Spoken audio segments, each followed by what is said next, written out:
乌克兰现在看到这个美俄啊不断在会谈的状况，是不是谈好了，它就是桌上的菜而已嘛？那看看这个第二次的会谈呢，美俄在土耳其会谈长达6小时，普丁在讲啊，跟美国新政府初步接触，激起了希望，双方都有一个对等的意愿，努力恢复政府之间的联系啊，逐步解决世界安全架构当中累积的大量系统性跟战略性的问题啊。但反正这就是反映出来。这个到头来就是美俄他们是可以讲话的，你乌克兰还是轮不到这个上桌谈判的这个，你就是等着被宰割的这种角色啊。所以真的，我们台湾要做一个这个警惕啊。那再来看看这个美俄啊，他们这一轮的这个会谈，国务院讲说不讨论乌克兰的问题啊，这次讨论是两国使馆之间的争端。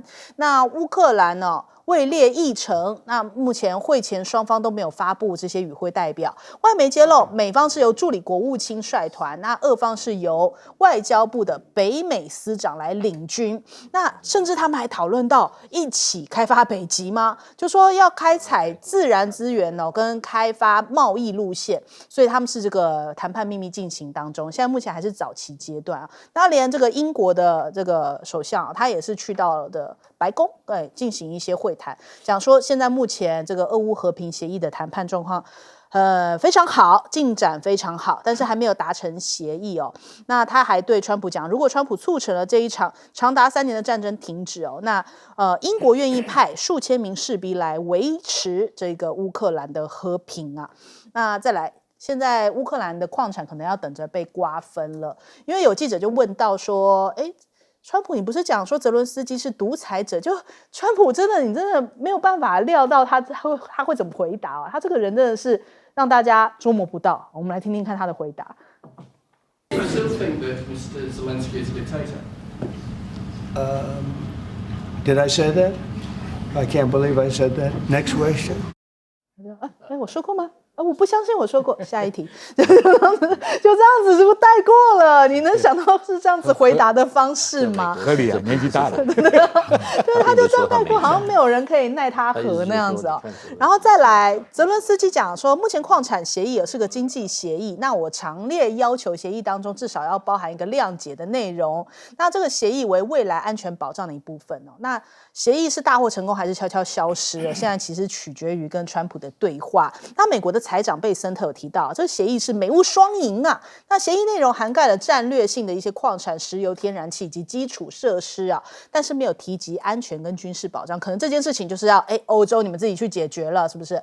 那现在法国也参与咖，参与咖是什么呢？他也要来矿产，他不是来帮忙出兵哦。哎呀，这时候他突然变了，他说：“我们也是要矿产的，关键矿产哦。”所以看起来现在是不是大国们真的是要瓜分掉乌克兰的种种有利资源，这样子那么稀有的这些矿产啊、金属啊，恐怕现在是大国们现在竞争的非常激烈的一个领域。那所以这个萨克斯啊，他就讲说，欧洲们要想想啊。跟美国为敌是危险的，但是当朋友更致命啊！这才是真相啊！那再来，美国现在好像又有出一招怪招，就是说想要挑拨中俄哦。美方还承认啊，就是我们刚刚提到的，就是要一起跟俄罗斯开采北极啊，是为了要离间中俄。但是现在看起来，外界评估。可能不太会成功哦，因为俄罗斯深知它的邻居就是中国大陆啊，远离中国只会带来致命的危险。那还有美国的国家情报总监跟 CNN 现在还隔空互杠哦。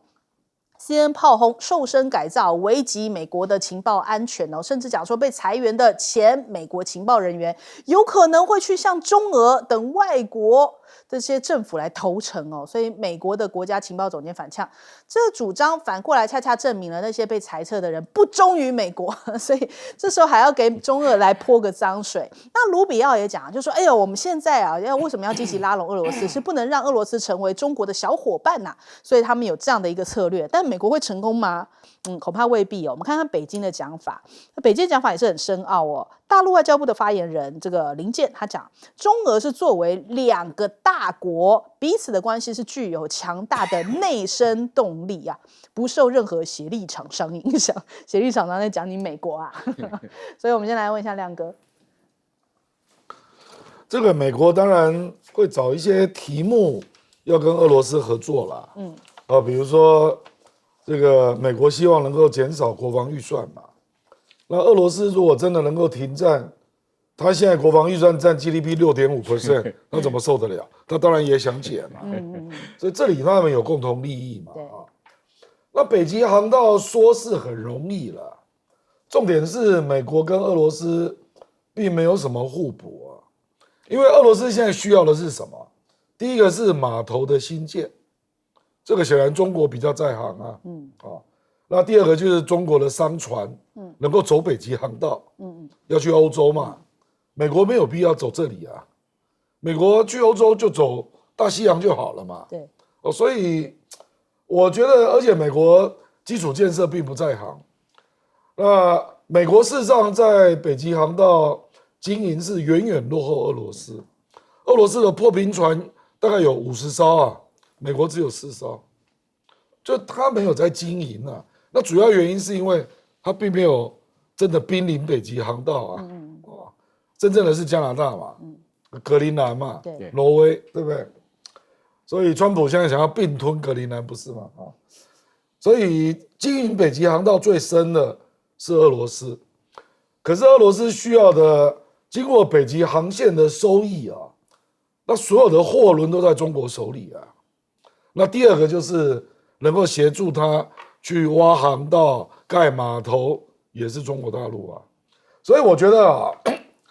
我认为美国跟俄罗斯走不远啊，因为俄罗斯有很多地方都需要中国啊，比如说美国对俄罗斯也不可能放弃科技战啊，你可能贸易抵制会减少啊，比如说 SWIFT 取消，美国对俄罗斯的科技制裁已经60、70年了，所以俄罗斯要从哪边买得到，绝对不是美国嘛，啊，比如说连电子零组件、晶片。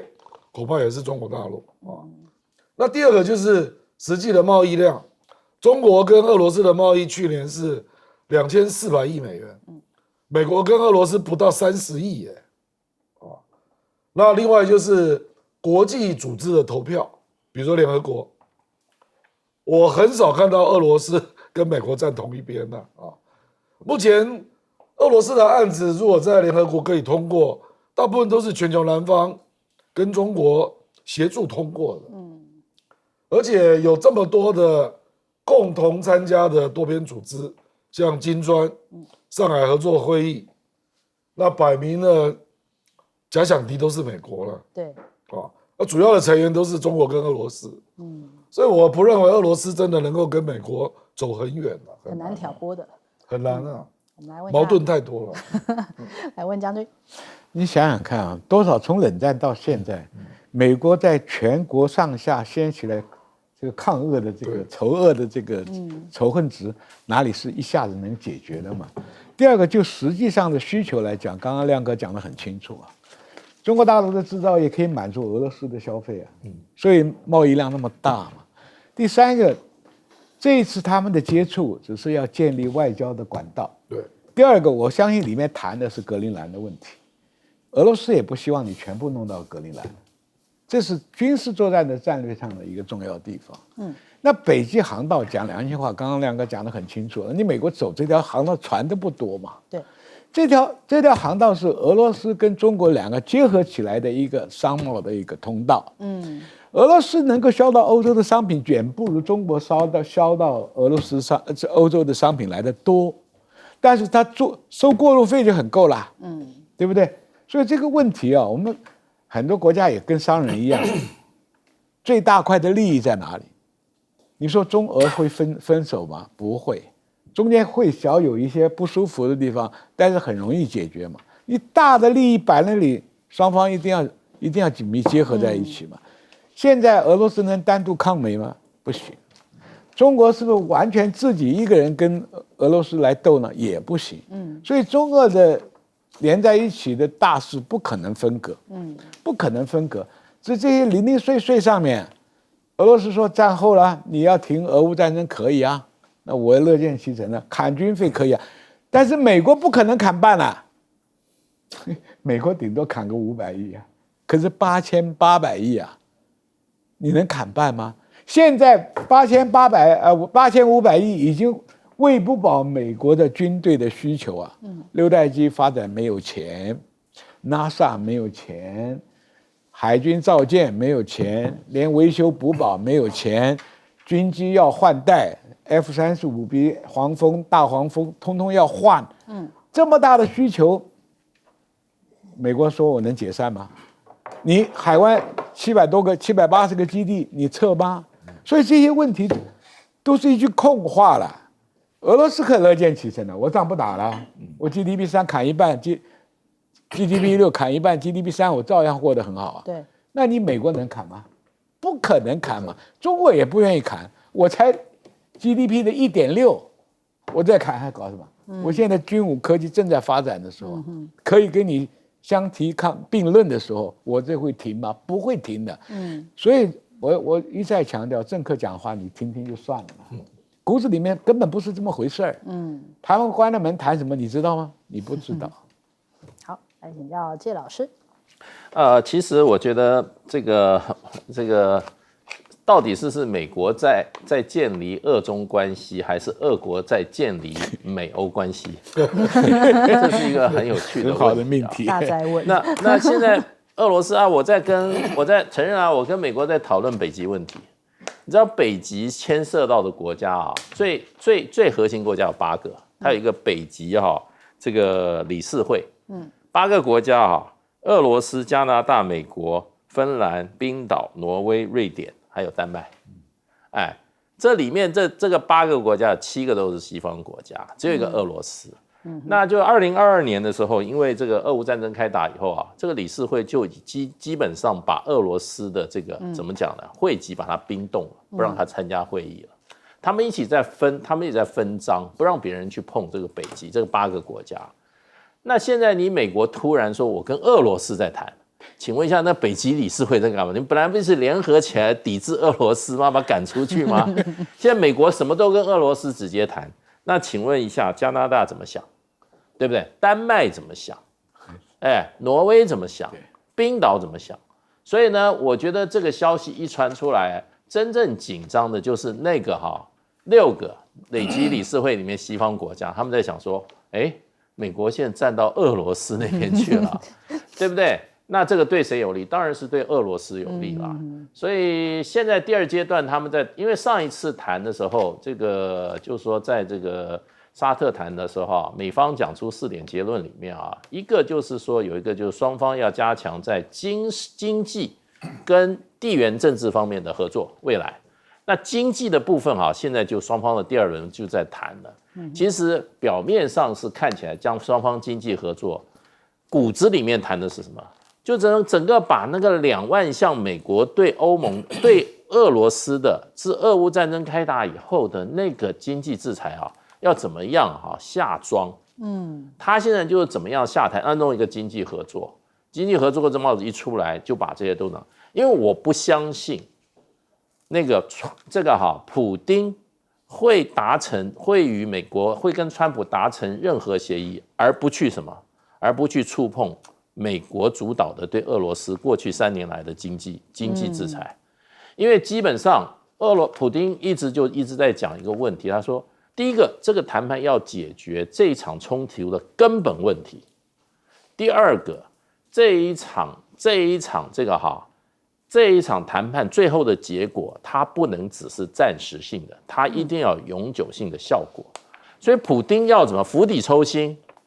要第一个，乌克兰永远去武装化、去纳粹化，而且更没有外国的干涉。这个是普丁的底牌了，不可能往后退的。另外一个就怎么样？永久化的话，你不能给我留一个尾巴我跟你不打了，你继续对我经济制裁，那我就继续打。所以这个川普基本上他是怎么样？他是把他的底牌放在桌子上跟普丁谈。普丁呢，抓住这个机会，绝对不可能轻易的让美国这一只怎么样肥羊这一次谈判这个肥羊让他从这个屠宰桌上安然下去，一定要把它吃的怎么讲？该吃的该涮的、该红烧的、该怎么样，通通都要拿。不但看现在、看中期，还要看长期。所以这个，我觉得川普有这个决心要让普丁满足的啦。那这个基本上，我觉得就让欧洲人就要跌破眼镜嘛，这是他们的事，就让泽伦斯基去体验一下什么叫大国政治跟大国政治的残酷吧。好，我们先休息一下，广州忙回来。用刀。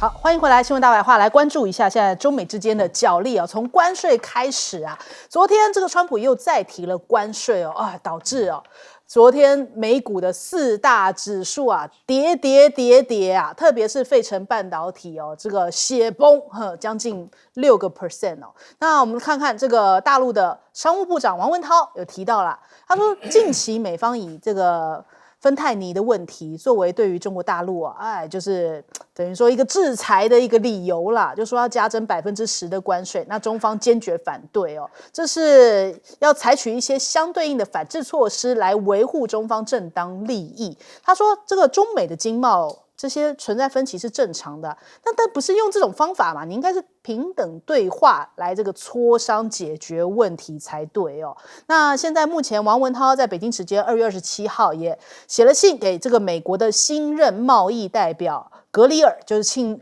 祝贺就任这个第20任的贸易代表，同时呢也算是一个递橄榄枝希望说就是美国对中国大陆这些输美的产品加征的一些关税，大家是不是可以好好谈一谈呢？那所以我们现在看看这个川普其实这个关税大棒到处挥对于这个加拿大跟墨西哥，他讲说将会如期来在3月4号来加征关税那他说对于中国大陆的这个关税也会加征这个10%，所以看起来是不是又在好像有点在谈判又在那边喊筹码所以如果整个加起来的话，恐怕会加征到20%，这样累计起来。那还有现在中美的晶片战华为的 AI 晶片的良率被人家发现说现在挺好的，就是从1年前的20%提高到40%金融时报是找了2名知情人士透露了这个消息等于说中国大陆的先进晶片的这种自主关键性已经取得了突破，那就连辉达都感受到了，他们甚至连续2年已经把华为列为主要的竞争对手名单他说现在大陆的市场真的是竞争非常激烈，那有4个领域认定华为是主要对手，特别是晶片、云端服务、还有运算处理以及网络产品看到整个中国大陆这样子动起来，在这一方面的这个进步速度，让他都感受到了压力。那微软的总裁也警告川普就说你晶片出口得要放开不然盟友们会转向中国。那对于这个美国来说并不是一件好事跟盟友之间反而更加的离心这是一个战略失误。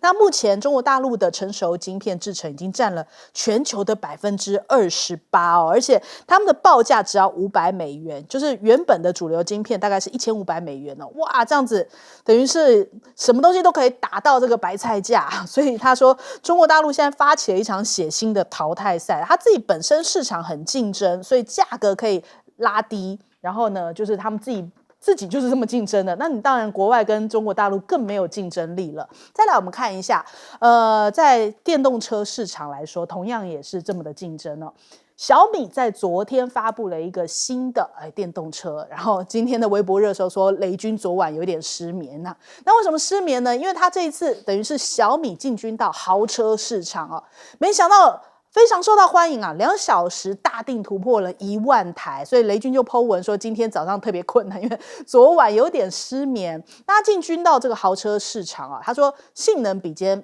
这个保时捷，科技紧追特斯拉，然后豪华媲美这个 BBA 重新定义豪车的新标准。结果保时捷来回应了，他就说恭喜小米汽车这个新圈速，让我们下一个赛道再见他说他很震惊，保时捷这么有格局更有实力这条这个发文他读了10遍以上，我们来听一听。看了这个回应以后，我更加佩服保时捷了。反正这一条我读了10遍以上，最后一句话，让我们在下一个赛道再见。此时此刻我只有一个问题，哪个赛道？小米作为汽车行业的新人，能跟保时捷这样的国际大厂竞技，这绝对是我们小米的幸运，哪怕就是我们输了也不丢人。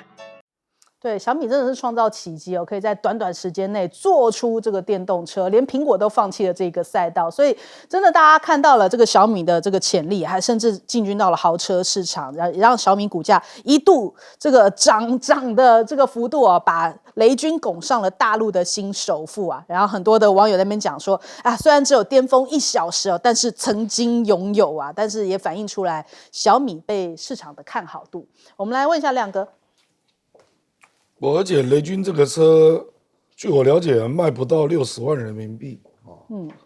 我认为这个级别的车可能在台湾的市场可能要500万，所以性价比很高，性价比真的非常高了。其实保时捷应该要怕这个会不会变成电动车类似的状况。就是他们也承认中国内卷非常厉害嘛。那当然了，因为高级车的消费群是特殊的一群人，他更重名牌效应啊，所以它发生的几率不会像比亚迪这么快啦，因为比亚迪大部分是中阶层的啊，甚至中下阶层的，他们那个阶层搞不好他们更在乎价都是收格，他们更在乎价格，一次买10几台，每个牌子都有都没关系，也有可能啦啊。那他当然要感谢最近中国股票大涨啊。所以买家大量增加啊，因为光是香港的科技股今年就涨了31%，所以赚的钱来买车绰绰有余啊，对不对？所以其实中国大陆最近是连番啊，都是连番的好消息不断的滚动，这个消息也没有人意料到啊，这个就好比 DeepSeek 你没有意料到啊，那你也没有办法意料到，华为的芯片。AI 的芯片突然这个成功率已经到40%了，就是它都是好像利多消息一直联动这样啊。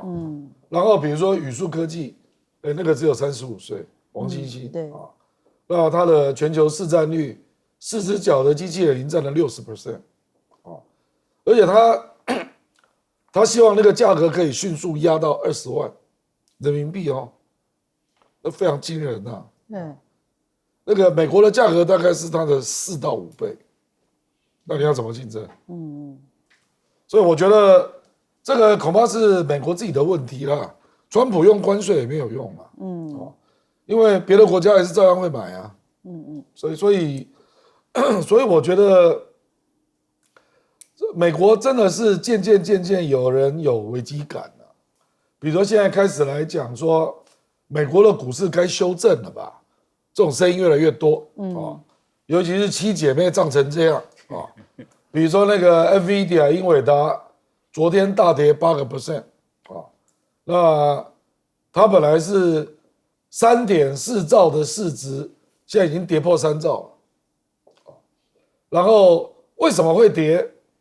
它财报并不差它财报只是获利变少，可是获利是增加，总获利。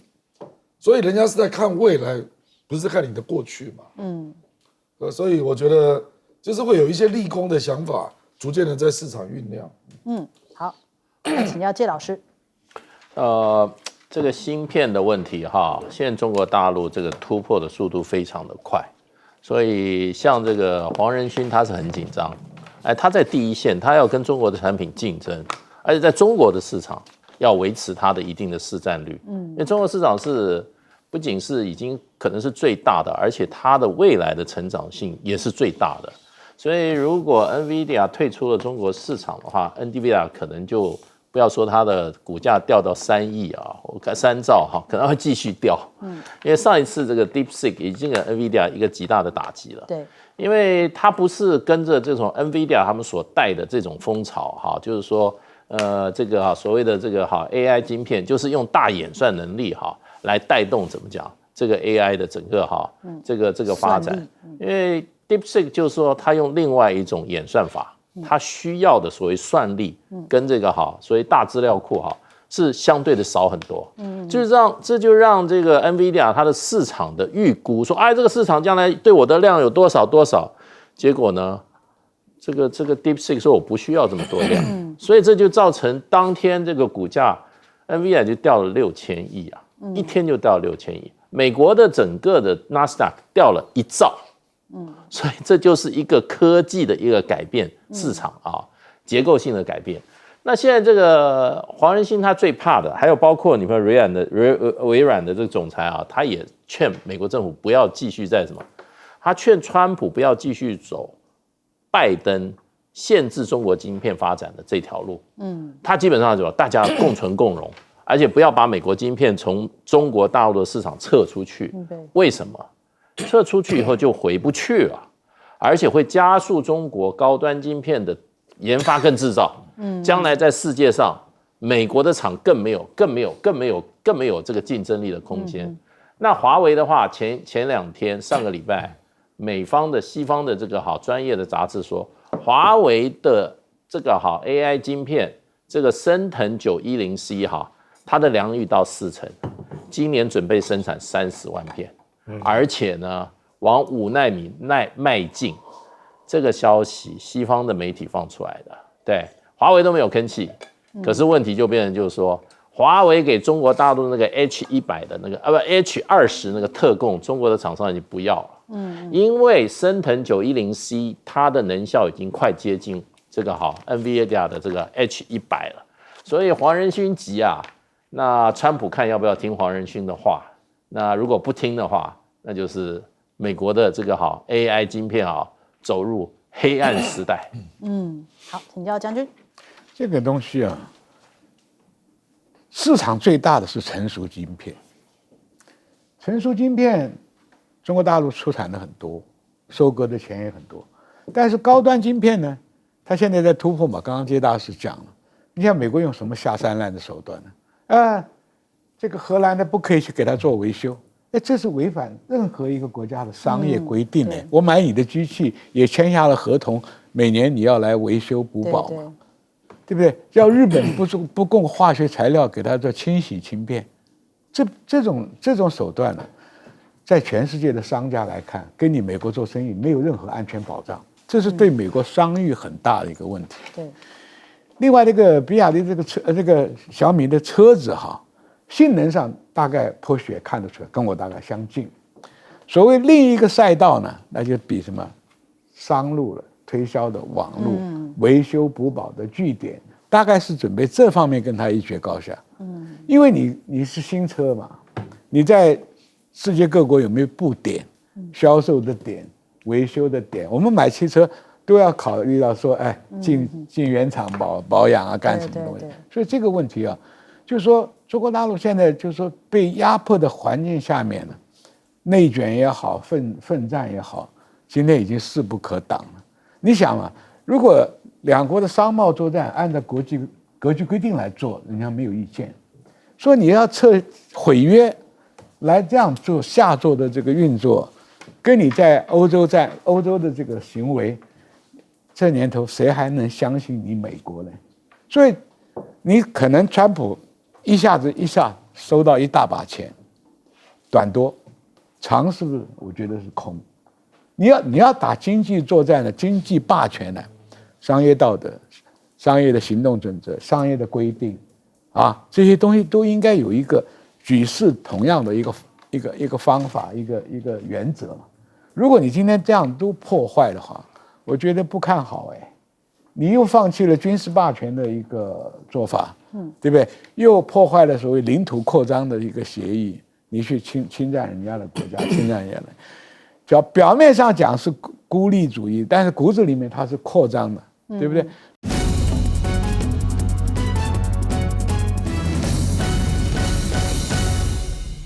欢迎收看《新闻大白话》，我是主持人翟轩，马上欢迎一下这个阶段加入我们讨论来宾，退役中将帅化明。主持人好，各位观众大家好。耶鲁政治学博士郭正亮。大平。前大时间问题。翟轩好，各位朋友大家好。好，来关注这个台海呀，现在目前大家感受到一种紧张的氛围哦，主要就是因为看到解放军在这个无预警的进行射击军演哦。那解放军也在27号的时候公布了相关的画面，我们来看看。那这个有多个镜头显示出来，解放军的军舰呢在某处的海域进行射击演习。那解放军东部战区表示呢，近日演习为高强度全天候以作战为导向的训练呢。那台湾方面也是公布出来这个相关的监控画面，显示说，这个海军也有向中国大陆的船舰有一些这样子的警告声。那再来，这个卓荣泰就讲说，哎呀，这个中共恣意闹事啊，希望能够有所节制啊，就这样出来喊话一番呢。那大陆国防部也有回应，他说，台湾有关部门针对解放军例行的演训这些活动发表言论纯属炒作，要求停止耍心机蹭热点，甚至还喊话民进党螳臂挡车，自取灭亡，还说早晚收了你们。这句话大家为什么就是大陆听起来特别有感，就是因为他这是哪吒2里面就是哪吒对那个土拨鼠讲的话，说还吃来收你们啦，就是这一句话所以他们其实这段影片里面旁边也放了哪吒所以人家觉得说好像这句话还蛮跟得上时事的。那另外陆委会就对这番话就讲，解放军在高屏外海无预警发布了操演区那对航域安全造成了威胁，也是对台海安全不负责任的挑衅跟破坏。那对于两岸关系是造成恶劣的影响，所以陆委会也跳出来所以就是看出来，我们就是陆委会也好行政院也好，好像都是跟这个陆方一直有这个好像有一点擦枪走火，是不是要有一点这个火药味蛮浓的那再来，学者在讲，解放军这样无预警的训练呢，可能未来会是一种常态化的方式他们在26号台湾海峡进行联合战备演训的时候，无预警以无线电广播告知的方式在高雄外海临时划设射击这个训练区。那他说这个可能未来会是常态化发生，因为这就是把它这个台湾海峡内海化嘛，所以他们认为随时我发布都合情合理所以不知道台湾有没有对于这个状况做好相对应的一个心理准备或措施那再来昨天我们也看到福建发布了对台17项措施包含了要补领补发这个居住证，以及1000万的这些产业奖补就是希望说有一些这个台湾同胞可以去福建这边服务业或者是农渔林方面的发展都有一些补助，甚至对于工业设计还有这个农民创业园提供最高人民币500万元的一些奖补那所以看起来更加的便利。那陆委会也有话说他说你这个叫做核战两手策略所谓的对台措施部分其实2023年陆续提出了4批融合发展措施不过成效有限。那他说这个现在试图要对台利用，同时又持续军事骚扰，抛出了惩毒22条，这是没有办法真正促成两岸人民契合的。那其实对于中国大陆来说就是他们现在在区分，就是他喊话或者是威吓的就是主张台独的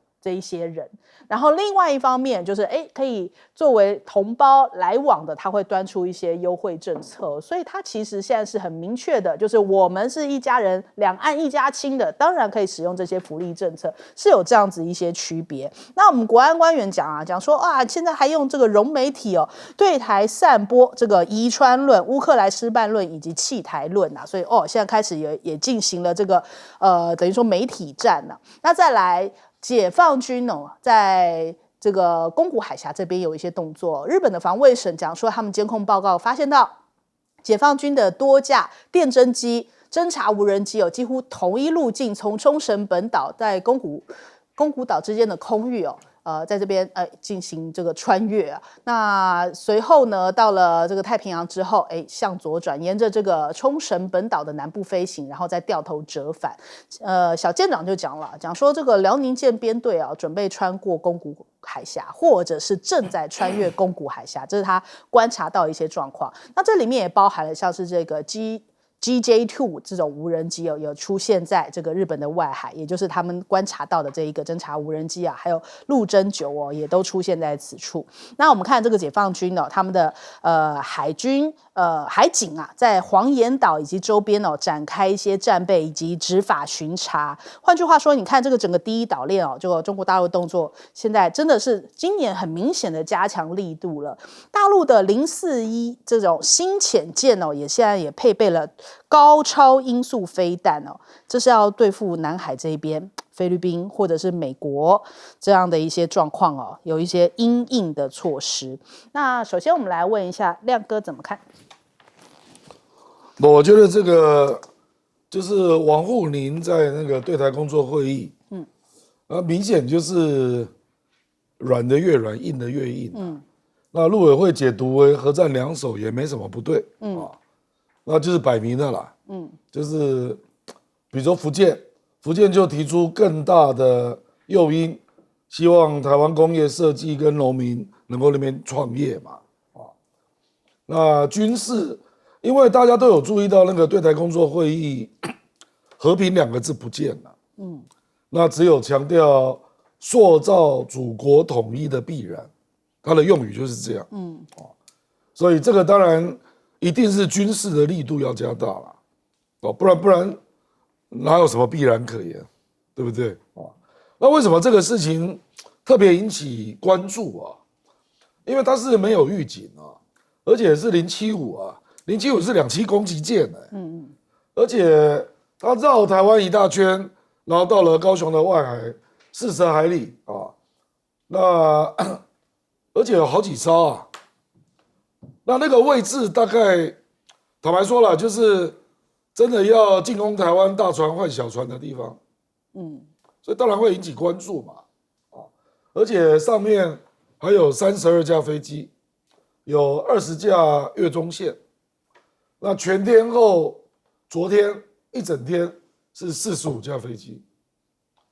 那因为它完全没有预警，而且是这种性质啊，而且还在那边实弹射击啊，所以这个当然就是我觉得那个意图是非常的明显啊，就是随时就可以转为这个进攻台湾的动作啊，所以当然就事实上赖清德也讲话了嘛，那国防部、陆委会通通都讲话了，我觉得这也跟台湾最近有很多动作有点联动出来的啦，比如说汉光演习啊，那出现了顾立雄身边就坐了一位印太司令的少将嘛，那个是现役的啊，那是负责作战规划的，那本人当然是没有出现嘛，可是为什么名牌会出现？对啊，是我们故意的呢？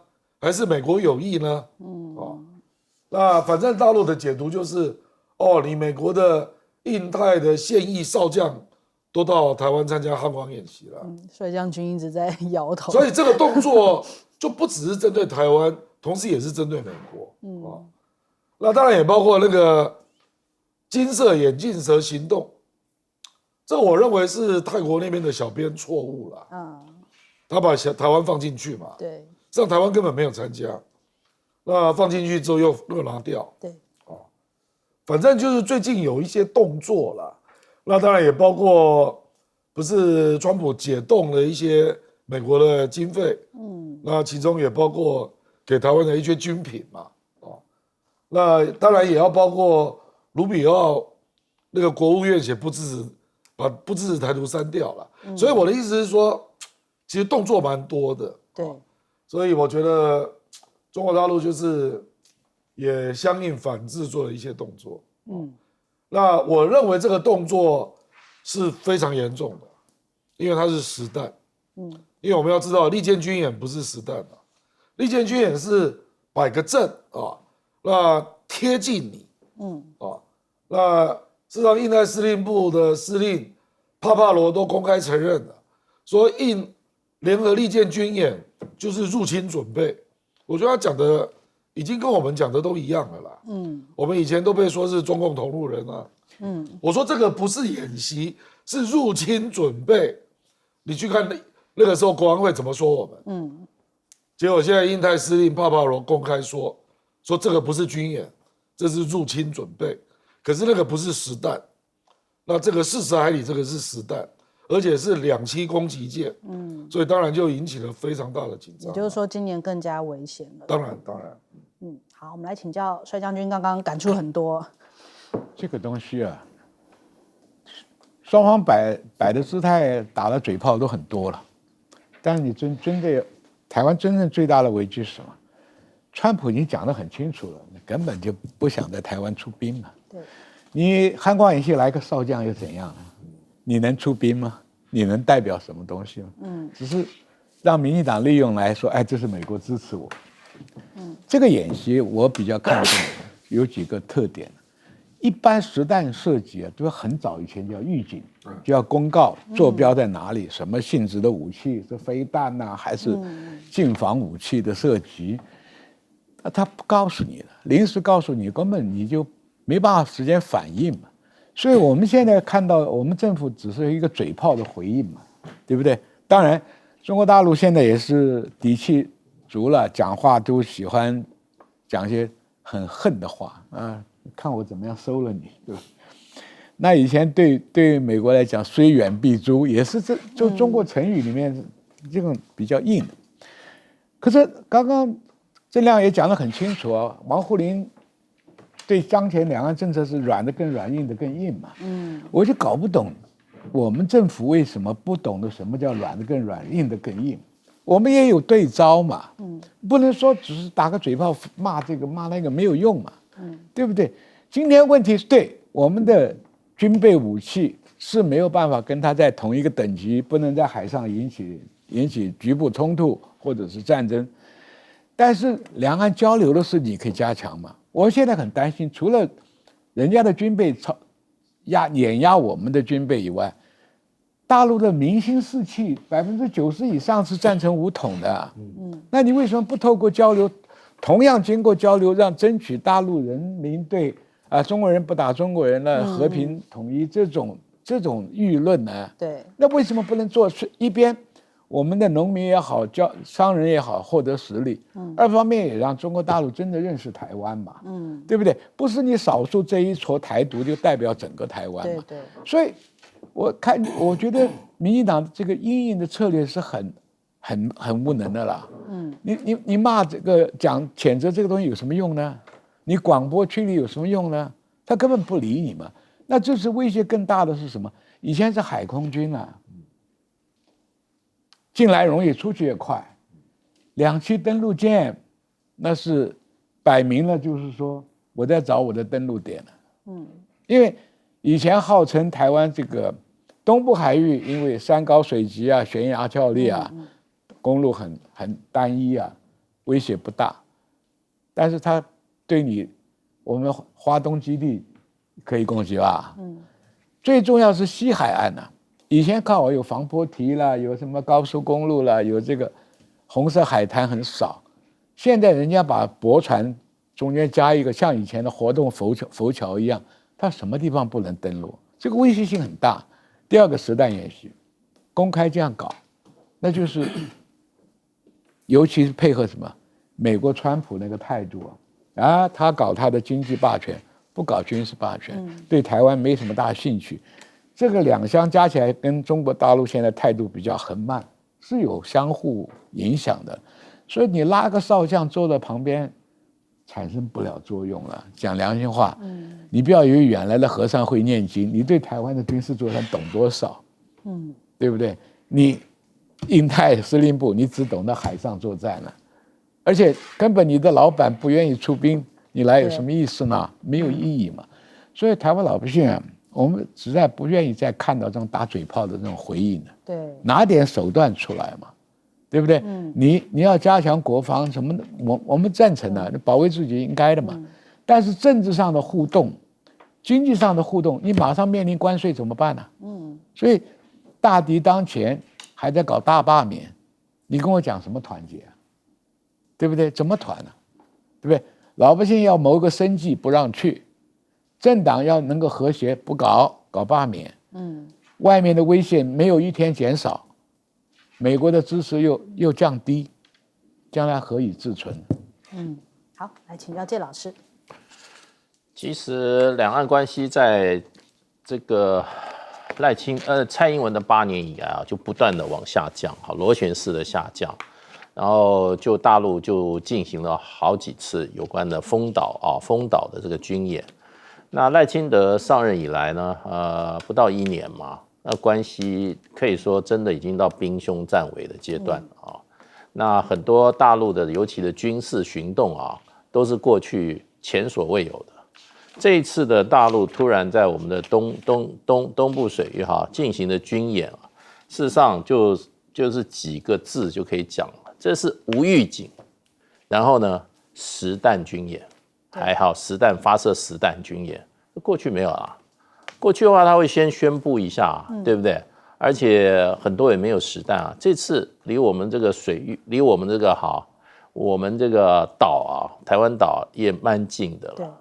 蛮近的，然后无预警实弹军演，这个就变成就是说，这是象征两岸关系现在是真的是接近兵凶战危了啊。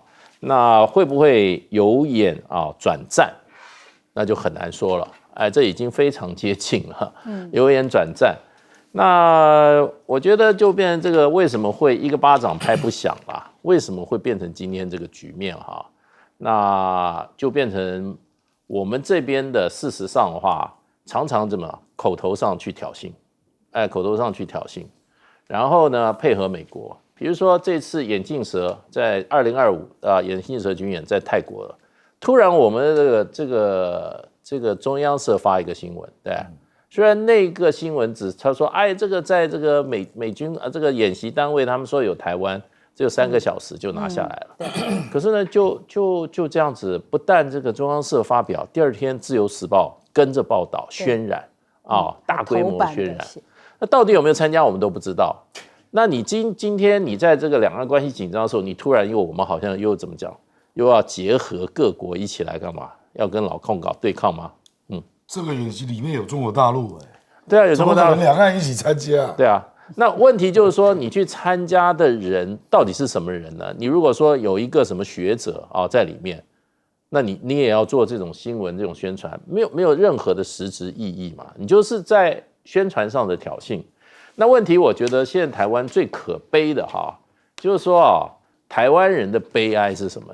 我们现在国防部变成什么？他就是在新闻发布而已他每天就报告，这边又有这个大陆的军机，有大陆的这个军舰多少在台湾什么地方做什么事，请问一下你做了什么？对不对？你就基本上你就变成一个什么？你就变成新闻局了，我们的国防部变新闻局了，真正在做事就国防部的那些这个新闻发布单位，其他我们都不晓得国防部有什么用，买武器买的特别多，钱花的特别多，现在年轻人要当兵的时间要1年。请问一下，你这个国防部有什么对策没有？我们不知道快要变2年了。美国一再要求你要改成2年嘛，现在连女生可能也要去当兵了。对，再接下来你看，我们这个陆委会干嘛？陆委会是相骂部，对不对？他天天跟大陆就变成就在对骂，一天到晚警告大陆。请问一下，你那个嘴巴讲了半天，人家已经在台湾附近的水域已经实弹演练，事先也不告诉你了。你们还坐在那边还坐得住吗？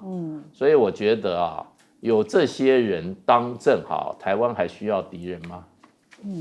好，我们先休息一下，广州马上回来。